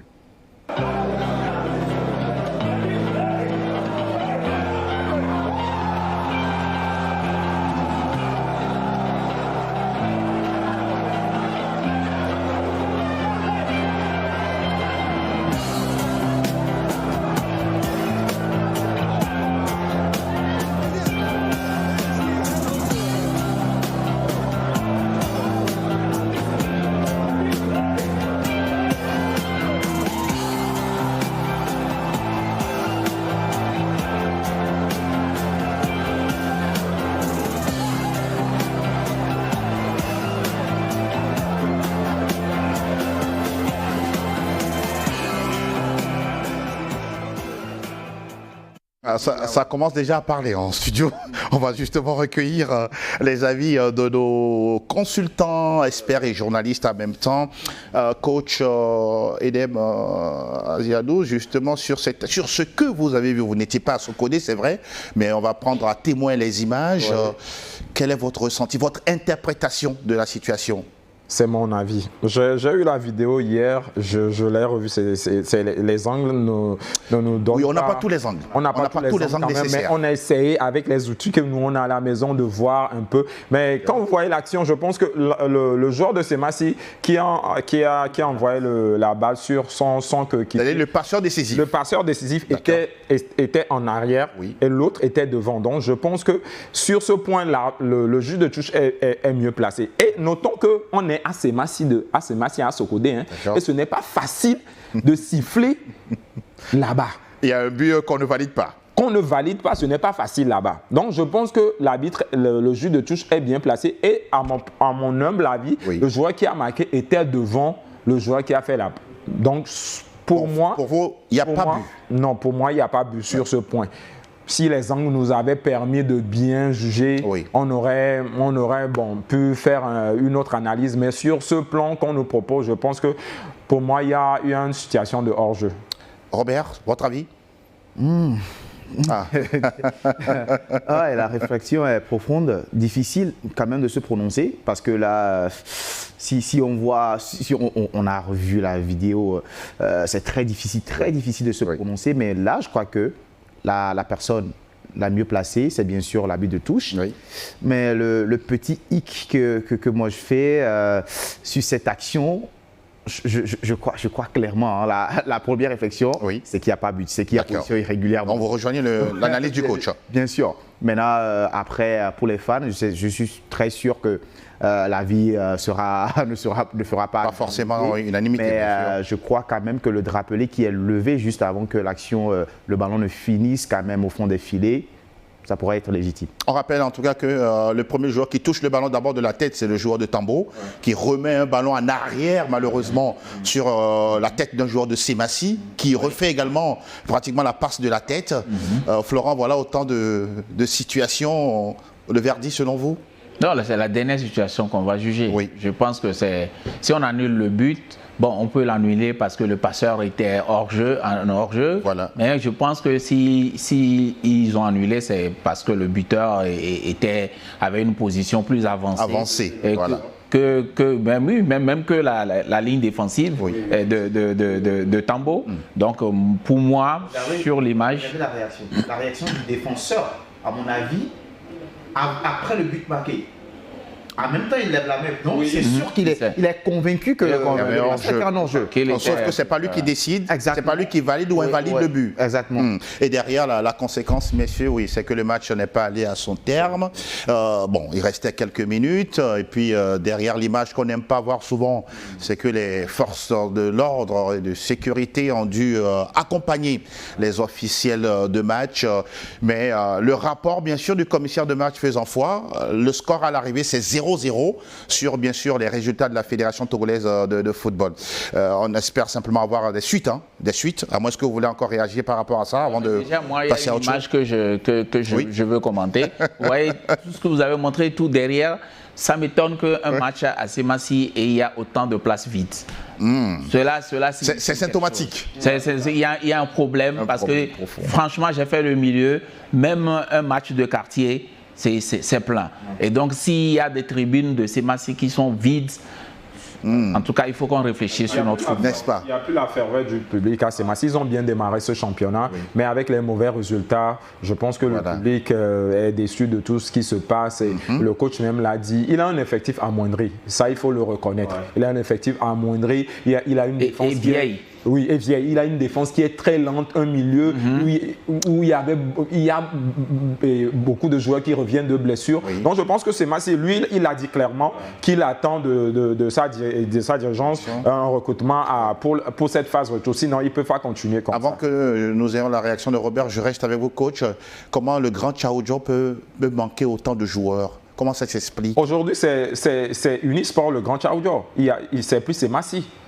quand vous voyez ce qui se passe quand Unisport joue à domicile, quand Unisport joue à Sokodé, il y a plus de supporters parce que Unisport, qu'il joue à domicile ou qu'il joue à l'extérieur, il y a un résultat. Mais c'est si à l'extérieur comme à domicile, c'est plus trop ça. Donc il y a la ferveur qui quitte un peu ce club mythique qu'on connaît. Donc je pense que les dirigeants doivent revoir parce que c'est un club mythique du Togo. Quand on parle d'équipe, on avait dans l'AS Douane et Semassi qui est aujourd'hui devenu l'AS OTR. Donc je pense qu'il doit revoir tout ça. Surtout l'effectif. Il y a un effectif très vieillissant. Et c'est ça qui pose problème à l'entraîneur. Nous rappelons en tout cas que Semassi, c'est le club le plus titré du Togo, en tout cas dans notre championnat. Depuis belle lurette, cette équipe de Semassi, on a l'impression que ce sont des réactions de frustration, et comme si voilà, il fallait passer par là forcément pour avoir les 3 points du match. Bien sûr, malheureusement, on ne retrouve plus l'ADN de ce club mythique du Togo. Et, il est passé où? Elle est passée où cette ADN? Je ne sais pas. On sent clairement qu'il y a un réel problème. Il faut tout reconstruire. Bien sûr, tout est à refaire. Hein, parce tout est à refaire. Oui, d'accord. Hein. Déjà, les supporters n'ont plus envie de soutenir leur club identique. Bon, c'est un divorce quand même, un divorce prématuré. Mais je crois provisoire. Provisoire. Mais je crois clairement qu'après, quand ils font une table rase et qu'ils arrivent à se dire les 4 vérités dans les yeux. Vivement. Puis il y a quand même eu le décès de l'imam, qui est un grand, une personne responsable et puis qui est un soutien pour la formation. Mais je crois que dans l'ensemble, il y a beaucoup de choses à se dire dans cette trêve. Et vivement qu'il puisse revenir avec de meilleures intentions. Il faut apprendre de ses erreurs, c'est le plus important en tout cas pour avoir une longévité bien sûr en matière d'anticipation et d'organisation, voire même de planification dans l'histoire d'un club. On va continuer bien sûr dans cette seconde partie avec la seconde rubrique, l'interview.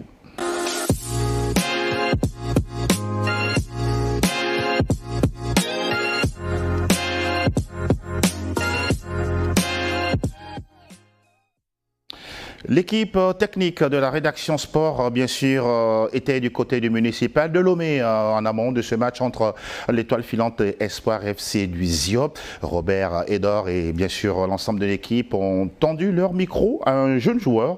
Il se nomme Maouli Plimi Drouamé. Il est joueur avant-centre de Espoir FC du Ziop. On suit justement l'interview et on revient en studio.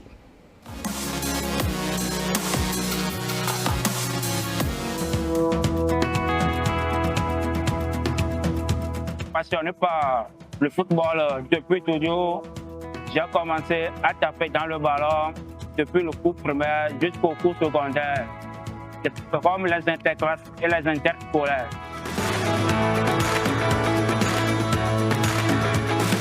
Passé par plusieurs tournois dans la préfecture de Vaud, préfecture de Bamono, également au Bénin, comme tournoi de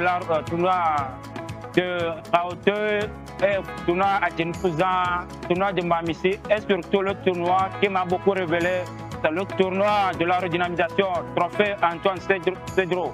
C'est d'après ce tournoi de la redynamisation, trophée Antoine Cedro, le club Arabia de Tabligo m'a recruté. Et après ça, on a un tournoi arrêtisant à Vaughan. C'est là l'organisation m'a vu et il a appelé l'un des dirigeants de Dion. Et rapidement, je les ai rejoints lors des séances de l'entraînement.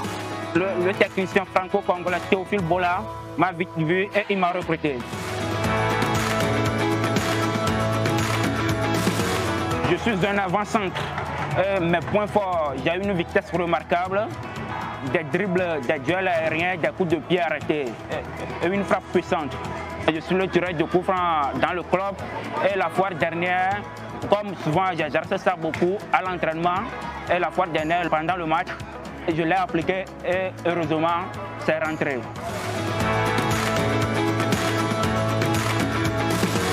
Il faut améliorer des choses dans mon jeu. Bon, il y a efficacité, combativité. Je vais travailler sur ça en entraînement comme on faisait ça avant, on va continuer pour que ça soit une bonne chose.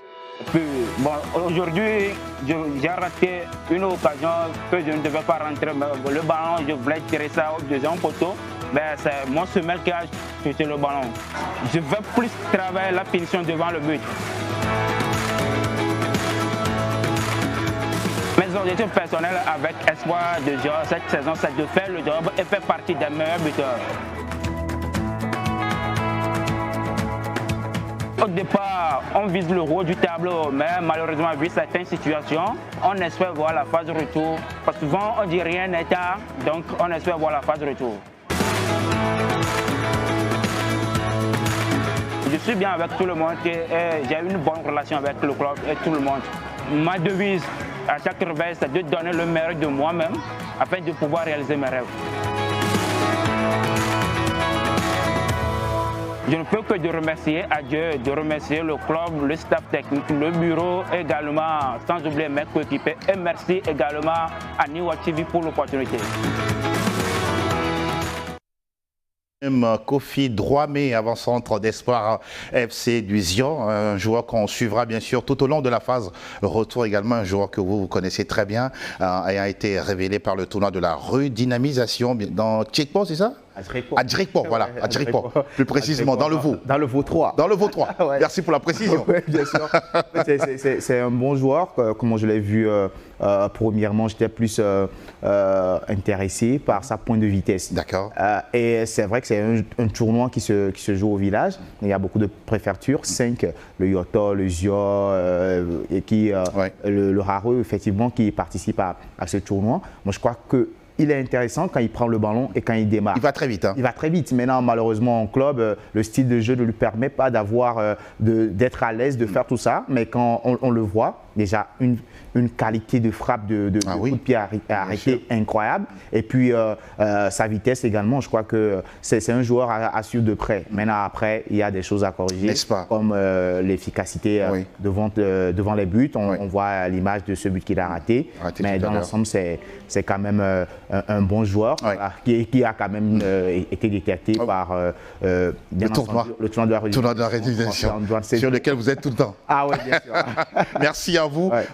C'est une pierre à polir. Il dit tout à l'heure dans son interview qu'il souhaiterait devenir meilleur buteur du championnat, par exemple. Mais le profil qui nous intéresse, c'est un tireur de coups francs. Ça aussi, c'est quelque chose qui nous manque. Et lui, il peut, pourquoi pas, apporter quelque chose en plus. Moi, en premier lieu, je tiens à remercier New York TV pour cette rubrique qui nous permet de connaître certains joueurs parce qu'on ne peut pas aller sur tous les terrains chaque week-end. Et ce jeune joueur, moi, ce que j'aime chez lui, il a reconnu ses forces et ses faiblesses, ses qualités, son point faible. Il dit qu'il est technique, qu'il joue bien au coup franc, mais ce qui me marque chez lui, c'est quand il dit il s'exerce beaucoup à l'entraînement. À l'entraînement, exactement. Parce qu'on n'a plus de tir. Comme tu l'as dit en off, on n'a plus de tireur de coup franc au Togo. Et moi, je me rappelle quand j'étais à l'AC Barracuda, je venais 1 heure d'avance avant le coach principal. J'avais un lot de joueurs que je prenais pour exercer les coups parce que c'est une arme très importante dans le jargon du football moderne aujourd'hui. Donc, il reconnaît ses forces, mais le style de jeu ne lui permet pas. Quand vous avez un jeune joueur comme ça qui va vite, qui se déplace vite, qui joue les coups francs, mais l'espoir de Zion, on connaît le jeu qu'il aime jouer. Quand Asuka prend le ballon, c'est allongé devant. Mais quand le jeune s'épuise comme ça à chercher les ballons, il ne peut pas être lucide à la fin. M. Kataka l'a dit, il y a un projet de jeu qu'il faudrait que nos entraîneurs aussi, mes collègues, revoient sur la deuxième phase. Et je pense que bon, c'est un jeune à suivre et puis on espère du bien pour lui pour la phase retour. Hein. La particularité, Florent Kataka, c'est que cette saison, on a quand même de jeunes pousses un peu partout dans les effectifs. La preuve avec Maulik Limi Drouamé. Oui, mais c'est ça. Ils ont la chance aujourd'hui d'être au premier rang en même temps, parce que la première division normalement ne vient pas là-bas qui veut. Hein. Il faut un parcours. Vous avez vu quand il a parlé de son parcours. Oui. Et ce n'est pas un parcours orthodoxe, si on peut dire ça comme ça. Mais on ne va pas lui en vouloir parce qu'il se retrouve là-bas. Exactement. Il a fait voilà, ce que la nature lui a offert, ce que le pays lui a offert. Il a fait des tournois on ne peut pas dire tournois de village et tout ça, mais ça a permis qu'il soit visible et qu'on puisse lui donner sa chance. Et il s'est retrouvé déjà en première division. Il a fait espoir. Il a dit qu'il a fait espoir, je pense. Et en même temps, Rabiel Tablibo. La jeunesse, ça frappe, mais je pense que le travail au-delà, il faut qu'on arrive, lorsqu'on détecte ces joueurs-là, qu'on les mette, même ne serait-ce que dans un projet, on parle de post-formation, de perfectionnement. Vous avez vu, dans son parcours, il n'y a pas un centre de formation. Non. Alors que, vous savez, les centres de formation ajoutent des panoplies. Le football, c'est devenu une science. Le football, c'est même pas devenu, c'est une science, c'est une école. C'est un métier aujourd'hui. On ne fait pas de métier sans l'avoir appris. Je ne dis pas qu'il ne va pas être un bon joueur, mais il va lui manquer des choses. Aujourd'hui, il ne joue pas pour rester au Togo. Il joue sûrement quand il dit pour ses rêves, il veut devenir professionnel. Oui. Mais là où il veut aller, ils vont l'évaluer sur d'autres choses. Ils vont l'évaluer sur une certaine régularité. Ils vont l'évaluer sur des aspects qu'il n'a pas appris. Mais je doute fort que le championnat de première division du Togo va lui apprendre cela. Donc c'est à lui d'être conscient de cela, au-delà des entraînements, d'avoir un coach privé, un coach, un préparateur, pas physique forcément, mais un coach au-delà même de l'entraînement normal, parce que nos jeunes, il faut le dire, ils ne travaillent pas aussi assez. Oui. Après l'entraînement, des 1h30 ou les 2h de leur club, parfois c'est le matin, et puis c'est fini. Ils ne sont plus là-dedans. Or, leur objectif, c'est quoi? Si tu lui demandes peut-être c'est quoi son équipe préférée, il va dire Real Madrid. Ça, c'est clair. Donc, il va aller remplacer qui? Mbappé. Il va aller remplacer ceux qui sont déjà là-bas. Et vous imaginez le travail qu'il reste à faire. Quand même.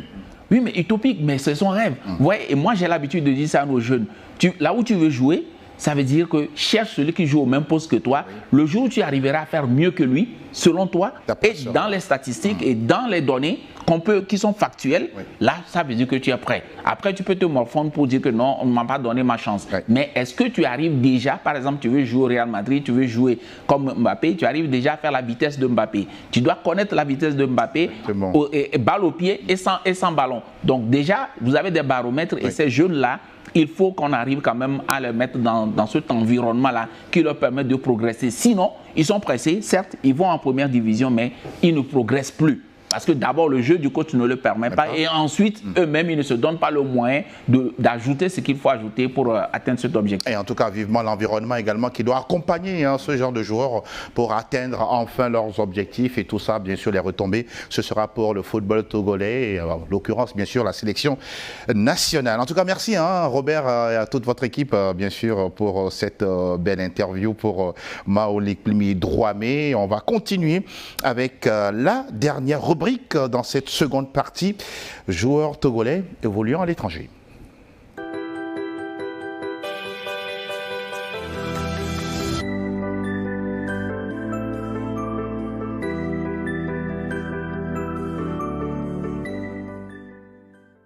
Et cette fenêtre fait en tout cas le tour, bien sûr, des performances des Togolais, bien sûr, évoluant hors, bien sûr, du Togo. Et ça, c'est bien l'affaire de Laura Amedjobé.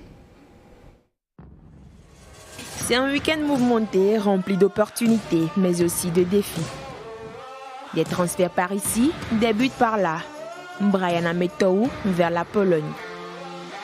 C'est donc un nouveau chapitre qui s'ouvre dans la carrière de l'ailier ghanéen d'origine togolaise qui s'est engagé avec Radomiak Radom, un club évoluant en première division.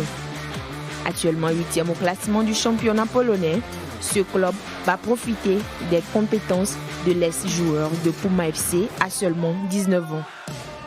Adi Idrissou de son côté prend la direction de Londres. Le défenseur international togolais a quitté l'Albanie pour un horizon peu exploré par les joueurs africains. Il rejoint le Smidi Dekal FC de la 2e division. Avec son expérience, l'ancien joueur de Dito pourra renforcer la défense de son nouveau club, finaliste à 2 reprises de la Ligue indienne de football. Alors que certains cherchent de nouveaux horizons, d'autres retournent dans leur ancien championnat. C'est le cas d'Evra Agbagnon qui fait son retour en Algérie, cette fois avec le CS Constantine. Arrivé en provenance d'Al-Ittihad Tripoli, qu'il a rejoint à l'été 2025, l'attaquant togolais de 25 ans aurait signé un contrat de 2 ans et demi, histoire de renforcer le compartiment offensif du club. Aux Émirats Arabes Unis, Fodolaba ne cesse d'appuyer sur la gâchette. L'attaquant togolais a encore marqué en Coupe du président émirati ce week-end pour une victoire de 3-0 d'Al-Ain devant Al-Foujaïra. Un succès qui qualifie son équipe pour les demi-finales. Avec cette réalisation, Fodolaba compte désormais 168 buts pour 206 matchs. Clôturons ce week-end prolifique en Arabie Saoudite avec les performances remarquables d'Honoré Begba. L'attaquant togolais a été passeur décisif sur le but victorieux de Jouraj Club en 2e division saoudienne. Une rencontre qui s'est soldée par un score de 2-1 au détriment d'Afif. Les joueurs d'Entente 2 restent sur 9 buts et 3 passes décisives en 14 matchs. Merci beaucoup à Laura Medjogbe pour le tour des performances des joueurs togolais évoluant à l'étranger. Robert, justement sur ces présentations, justement votre ressenti par rapport à ces nouveaux défis pour certains, nouveaux challenges. Et bon, là-bas, Fodon, on ne le présente plus. Lui, il est toujours sur sa courbe ascendante. Exactement, fortune diverse pour nos internationaux. Maintenant, pour moi, c'est le défi de la constance qu'il faut relever. Parce que certes, ça marque côté Fodolaba, mais pour moi, ils doivent plus travailler encore. Certes, il y a certaines qui retournent dans leur club, mais je crois que les performances ne sont pas ISL. Je prends par exemple le cas de Evra Agbagnon, qui est bien sûr parti en Libye, revient en Algérie. Bon. C'est pas trop ça. Et quand on entend la 2e division pour certains et autres, moi j'ai bien envie, quand on retrouve les Togolais comme il y a certaines années, on peut citer un joueur togolais en Ligue 1, on peut citer un joueur togolais en Première Ligue, en Liga, en Serie A. Bon. Et c'est ça qui faisait la force de l'équipe nationale togolaise. Et quand les autres parlent de nous, on dit, mais vous voyez les Togolais, quand on cite au moins les 4 ou 5 majeurs, on peut citer au moins un Togolais partout. Mais aujourd'hui, si ce n'est pas Karim Derman, si ce n'est pas Jen Dakonam, les deux. Les deux, c'est Lituanie, Pologne et autres. Je crois que ça doit plus être un signal et on doit mettre plus l'accent sur la formation et surtout le transfert des joueurs dans des bons clubs. Florent Kataka l'a dit en temps, le problème, il est général, mais je crois qu'on doit plus travailler pour plus élever le niveau. Laurent, c'est ce qu'on a pour l'instant, même si on aimerait toujours parler de nos internationaux avec beaucoup de fierté. C'est ce qu'on a pour l'instant. Mais on n'a pas le choix. Moi, je veux même aller loin, je mets la barre un peu plus haute. D'accord. Mais Champions League, oui, il n'y en a pas. Il n'y en a pas un seul tour. Et je pense que Retafe ne joue même pas l'Europa League. Non, pas du tout. Donc, ce qu'on appelle, c'est des coupes majeures, c'est le haut niveau, ça. Vous n'avez pas un seul Togolais. Mais je vous assure, on a de gros ennuis, on a de gros soucis. Et ce n'est pas maintenant parce qu'on voit déjà le problème, c'est quoi?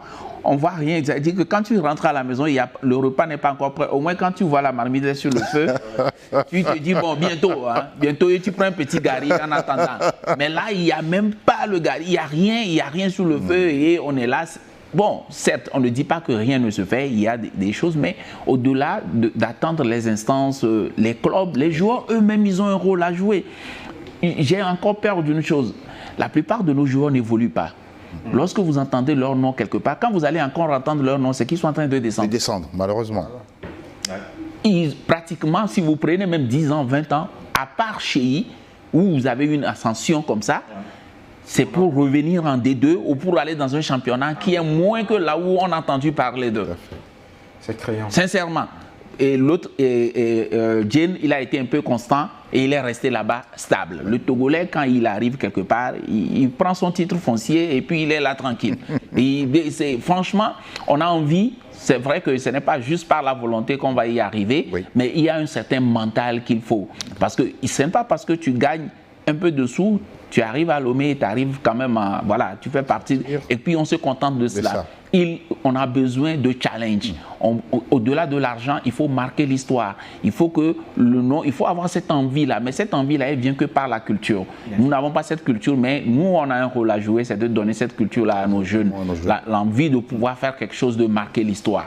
Coach, il y a également cet aspect. Est-ce que ces joueurs-là qui montent, qui descendent, malheureusement, ont-ils peur de devenir des références ou ils n'ont même pas envie d'être des référents, d'être des modèles pour la jeune génération? On peut même dépasser l'heure si je veux parler. Ah bon, l'heure, il est limité. J'ai été joueur. Aujourd'hui, je suis coach. Oui. Je te dis juste une petite anecdote. J'étais au Paraguay. Au Paraguay, en Amérique du Sud. En Amérique du Sud. J'étais le premier Togolais là-bas. Avant l'arrivée d'Adebayor. Oui, bien sûr. J'étais le premier Togolais là-bas. Mais ça joue. À 1000 à l'heure là-bas. Pour réussir là-bas, il faut avoir le mental. Au Paraguay? Oui, au Paraguay. J'ai fait 3 ans là-bas. Imagine, quand j'y vais, j'ai amené au moins 4 joueurs togolais là-bas. D'accord. Mais quand ils sont arrivés, ils m'ont dit, « Waouh, Capi, c'est dans ça tu es. Tu as le mental, hein. » Mais M. Kataka l'a dit, le Togolais a peur de challenge. Ouais. On se suffit. Il a parlé d'un truc qui me faisait rire, le titre foncier. Quand le Togolais... Moi, je prends l'exemple. Quand tu vois un Burkinabé, quand tu vois un Sénégalais, quand tu vois un Malien, quand il arrive à Marseille, hein, vous savez quoi? Son but, c'est d'arriver à Manchester United la saison prochaine. Ouais. Et ils arrivent toujours. Mais le Togolais, il se suffit là où il est. Il a une vie, il a un salaire suffisant, il revient à Lomé parce que Lomé, bon, tu peux aller acheter notre Aïmolou à 500 francs, tu es tranquille. Mais il se contente de ça. Le Togolais ne veut pas. Et c'est ça qui nous tue. C'est ça qui nous tue. Quand tu vois tous ces joueurs, ils sont dans quel club? Les clubs exotiques. À part Adebayor, à part Djené, à part Ilas Bebou, à part Karim Derman aujourd'hui. Il y a quel joueur qui a une ascension encore? Même, excusez-moi, même quand nos Wadja l'entament, tout ça, c'était toujours dans les clubs moyens. C'est Adebayor, monsieur Adebayor qui a su élever le niveau jusqu'à jouer dans le plus grand club du monde, Real Madrid. Mais à part ça, on n'a plus ça. Et le Togolais se presse. Monsieur Kateka l'a dit. Les joueurs, quand tu les vois jouer en première division, ils se disent qu'ils sont déjà très forts. Ils peuvent aller jouer, et comme on dit au Real Madrid. Je prends l'exemple de Karim Benzema. Avant chaque match, moi je le suis toujours, il va en salle. Monsieur Kateka l'a dit, nos joueurs ici, on a 10 heures de temps d'entraînement par semaine. Et qui ne suffit pas. Dans le jargon du moderne, ça ne suffit pas. Mais le joueur ne veut pas travailler. Tu appelles le joueur, tu lui écris, va travailler, va à la plage. Ils ne le font jamais. Et comment on peut évoluer? Quand tu vois les joueurs, ces joueurs, tout ça là, ils ont déjà leur million. Mais tu le vois déjà. Continuer à travailler. Mais le Togo, on a ce petit problème. Et quand tu leur dis ça, tu deviens leur ennemi. Mais moi, je vais te dire la vérité. Parce que pour avoir un contrat de 1 million d'euros, Angelo, je te le dis, tu dois être à un niveau pas possible dans le football d'aujourd'hui. On ne paie pas un joueur à 1 million d'euros parce gratuitement. Non, pour ses beaux yeux. Non. Pour ses beaux yeux. Il y a la concurrence des autres pays que nous voyons. Regarde l'équipe de la Côte d'Ivoire. C'est énorme quand tu vois, quand on te cite tous les joueurs. Attention. Mais aujourd'hui, la réalité, elle est là. La réalité de notre football, elle est là. Elle est criante. Et ça doit nous faire réfléchir. Ça doit nous faire réfléchir et prendre des décisions assez fortes pour le meilleur, tout le monde. Non, c'est tout le monde. Non. C'est une chaîne. D'abord même le joueur lui-même. Bien sûr. C'est une chaîne, le joueur lui-même. Ensuite, les clubs qui doivent avoir de l'ambition. La famille, le parent, l'entourage, tout ce qui va avec. C'est tout simple. Messieurs, on va aller justement découvrir également cette information qui est tombée dans la journée. C'est Glomarus, l'ancien de la SCK également, qui a signé dans le club de Bizerte, bien sûr, en Tunisie. Voilà. Le voici justement avec ses nouvelles couleurs. Vous le connaissez, hein, Glomarus. Bien sûr, c'est un jeune joueur également du championnat togolais qui a quitté justement, bien sûr, notre DE Lonato pour aller monnayer ses talents ailleurs. Coach, on va lui souhaiter tout le meilleur. Hein. On va lui souhaiter tout le meilleur. Angelo, si tu le permets, je dis quelque chose rapide. Oui, Florent. C'est vrai, félicitations et tout. Mais franchement, il y a un autre phénomène. Combien nos clubs arrivent à récupérer lorsqu'on transfère de ces jeunes-là? Très bonne question. Ça pose des problèmes parce qu'on parle de modèle économique. Exact. Il faut qu'on pense aussi à ça. Et tout le monde sait que nous sommes dos au mur. Et les Togolais, tu ne peux pas empêcher un joueur togolais de partir. Même si le club dit qu'il ne va rien te donner, tu es obligé de le laisser. Et c'est comme ça que nous laissons nos jeunes parce que nous savons qu'on n'a pas d'alternative. Et les autres pays l'ont compris, ils viennent, ils prennent pratiquement gratuitement. Et même les pourcentages à revente qu'il y a souvent, ils ne veulent pas parce qu'ils savent que si tu dis non, il va te laisser le joueur n'a plus d'alternative. Travaillons, s'il vous plaît. Ah, c'est très important parce que... si je veux rejoindre M. Gataka... Oui, avant, justement, Robert, allez-y. Oui, et on est dans un football amateur, c'est ça qui nous pose problème. Je pense que la professionnalisation va arranger tout ça. Parce que quand tu transfères des joueurs comme ça, le club te dit, oh, tu es dans un championnat amateur, tu renonces à ton pourcentage. Oui. Mais donc, les clubs ici sont obligés d'aller ailleurs, signer les joueurs pour certains clubs, et pour certains clubs dans des championnats professionnels. Mais Karim Derman, il y a quel club? Wafa. L'autre qui est parti la fois dernière, Isaac Mongolo. Il y a quel club encore? Un club du Ghana, j'oublie un peu son nom. Wafa, c'est pas Togo quand même. Oui, c'est pas Togo. Voilà. Donc ça veut dire que les bénéfices vont ailleurs. Oui, les bénéfices vont ailleurs et ça pénalise plus les équipes ici. Exactement. Doit changer. Exactement. Doit changer. Donc, le transfert, il y a une amitié de solidarité et il y a les pourcentages à la revente. Et puis il fait partie de Citigroup. Donc c'est beaucoup de sous, mais on ne le voit pas, au niveau des académies et autres. Il a été justement, voilà, cette information avait bien circulé, comme quoi il serait même en partance pour Manchester City et tout ce qui va avec.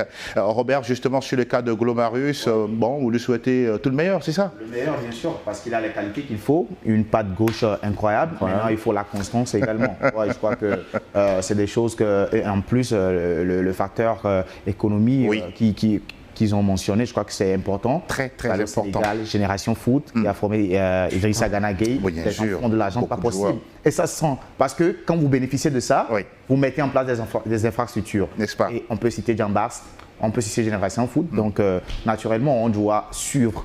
On doit emboîter le pas des pays qui sont des références en Afrique. Le football est devenu aujourd'hui une grosse industrie. Il n'y a rien à dire là-dessus. C'est du business. C'est du business. Merci beaucoup. Vous connaissez très bien vos mots en anglais. Ah ouais, bien sûr. On est tout doucement arrivé, bien sûr, à la fin de ce rendez-vous. Robert, mot de conclusion en 10 secondes. Le sport continue, merci à tous. Merci bien également, mon cher Edem. Justement, j'espère que vous avez été à l'aise dans nos discussions, tout va bien. Oui, effectivement, mais moi je vais encore... la sonnette d'alarme pour moi, c'est mes collègues par rapport aux arbitres. Oui. J'attends toujours le coach Patrick dire à chaque match, c'est l'arbitre. Il faut d'abord accuser tes joueurs avant d'accuser... Moi, cette première partie, j'ai créé sur les arbitres ici, mais cette première partie du championnat, c'est au moins à 60%. C'est vers la fin que je pense que les arbitres ont un peu flanchi. Donc, il faut revoir aussi ça. C'est pas facile de faire ce job quand même. Pas du tout. Il faut toujours les féliciter. Moi, je tiens effectivement à donner un carton vert à nos arbitres. Qu'ils continuent comme ça. En tout cas, félicitations à eux et on aura pourquoi pas l'occasion lors de nos prochaines émissions d'avoir bien sûr le patron du département arbitrage pour essayer de discuter sur certains cas beaucoup plus précis, voire beaucoup plus particuliers. Florent Kataka, merci d'être resté des nôtres. J'espère que vous avez aimé justement nos causeries. Oui, absolument. Et moi j'appelle tous les clubs à revoir leur mode de fonctionnement et à créer un véritable modèle économique pour accompagner le processus de professionnalisation, mais au-delà, pour rester et être périn dans ce processus-là. Sinon, on peut y rentrer, mais on va végéter et reculer, peut-être comme le Gabon l'a eu actuellement. La professionnalisation qui est annoncée pour le mois de septembre prochain, en 2026, on attend et on appelle tout ça de tous nos voeux, en tout cas pour que cela soit vraiment une réussite pérenne, comme vous l'avez dit. Oui, et ça c'est très important. Le temps pour nous de remercier toutes les équipes, sans exception, l'équipe de la rédaction, l'équipe technique, les équipes de la régie qui ont travaillé autour justement de la réalisation de ce nouveau numéro. On ne cessera jamais de vous dire un grand merci. Merci également à vous, chers téléspectateurs, d'avoir pris de votre temps précieux pour nous suivre. On se donne rendez-vous très très bientôt, bien sûr, pour d'autres actus liés à la DE Lonato. Merci Robert. Merci Angelo. Coach Aziadou, merci infiniment. Merci Angelo. Florent Kataka, mille merci d'être passé. Merci beaucoup. Et on se dit à très très bientôt. Bonsoir chez vous. Avec la Lonato, passez de bons moments foot avec le championnat D1 Lonato. Lonato, acteur majeur du développement du football togolais.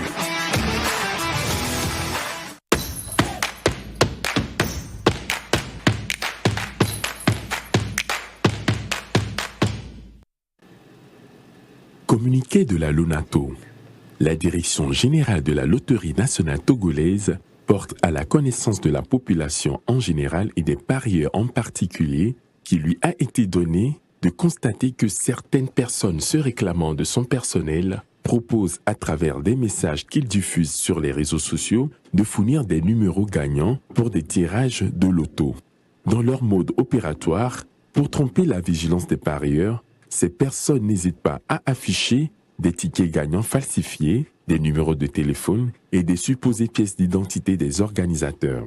Ces agissements constituent de la pure arnaque. La Loterie nationale togolaise informe les parieurs et la population qu'elle ne propose pas et n'a jamais eu à proposer de numéros gagnants à l'endroit des parieurs. Le choix des numéros sur lesquels prendre les paris reste personnel aux parieurs. La Lonato décline toute responsabilité devant ces faits qui sont de la pure et simple escroquerie. À cet effet, la Lonato invite les parieurs et la population à une plus grande vigilance pour ne pas tomber dans le piège des arnaqueurs. Les recherches sont en cours pour identifier les auteurs de ces actes qui seront soumis à la rigueur de la loi. La direction générale. Du spectacle, des duels, de la passion, des joueurs talentueux qui ne demandent qu'à grandir, des stades et des supporters de rêve, le rendez-vous de l'élite du football togolais, la DE Lonato, saison 2025-2026, c'est en exclusivité sur New World Sport 5 et New World Mix.